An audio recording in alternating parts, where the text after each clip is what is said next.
Greetings folks, and welcome to episode 5 of the Valentine's Day raid with the dysfunctional family and fairy family. So this is the 5th boss fight. It's actually 4 bosses. You never fight more than 2 of them at once though. There are a heck of a lot of raid mechanics that go on here. Just so many. So each aspect, or each boss, their aspects of lower. If you get the game, you know what. If you played the game, you know what I'm talking about.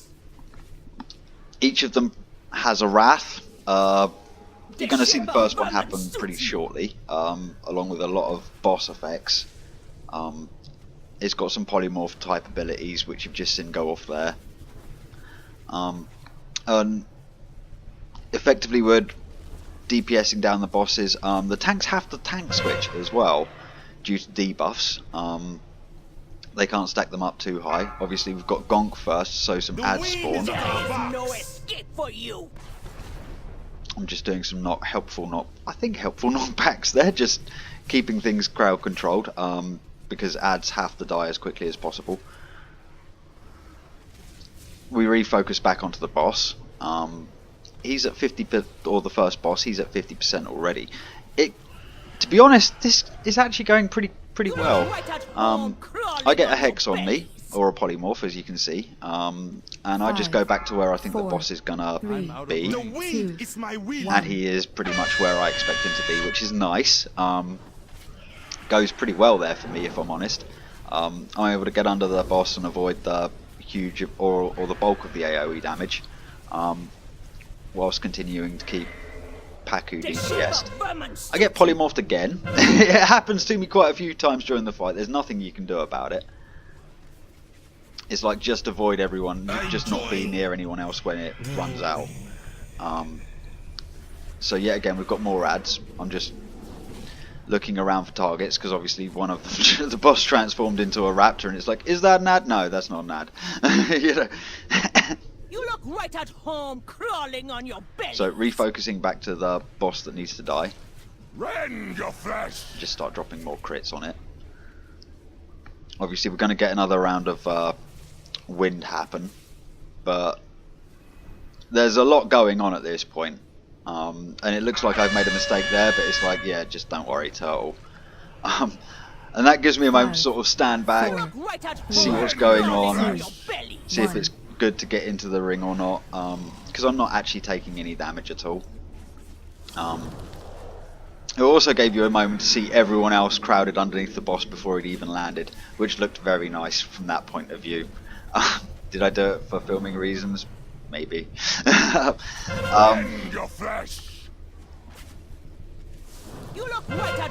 So more ads have spawned. We're obviously DPSing them down as quickly as possible. That was a 48k crit, that wasn't too bad.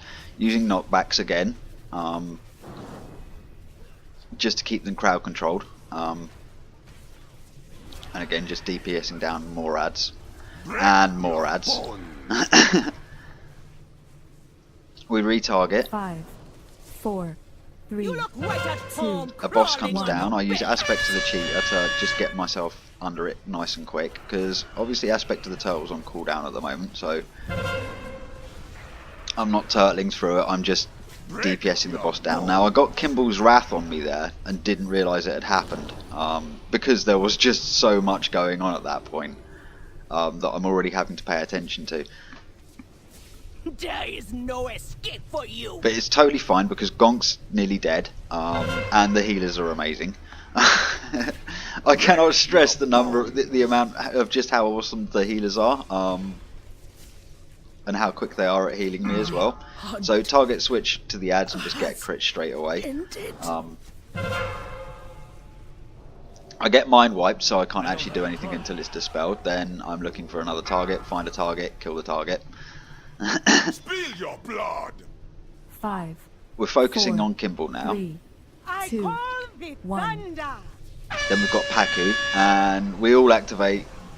Everyone who was outside of range activates all of their cooldowns. There was so many cooldowns going off there. That was so cool.